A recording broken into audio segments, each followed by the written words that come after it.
Environment and Water Resources Minister Vivian Balakrishnan says the government will step up its efforts to reduce the load on Stamford Canal.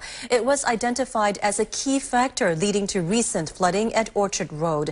Dr. Balakrishnan says the need for a reserve capacity is obvious and promised to improve the flood management infrastructure. Sarah Gross with more.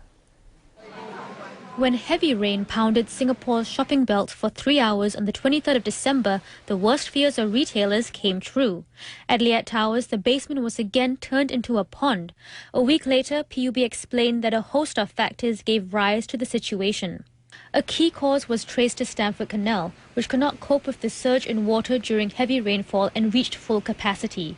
Rainwater collected in Liat Tower's internal drain could not flow out into the canal, pumping water onto the pedestrian walkway instead. Speaking to reporters on the sidelines of a charity event, the Minister for the Environment and Water Resources gave the assurance that the authorities will act to fix the problem. Clearly, there still needs to be a reserve capacity built in. And that's something which we're going to have to work on.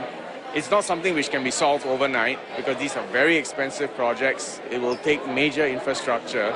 So we'll have to approach this methodically and carefully.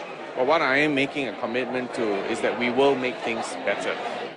The minister said more needs to be done, especially at the section that overflowed, for a larger margin for error.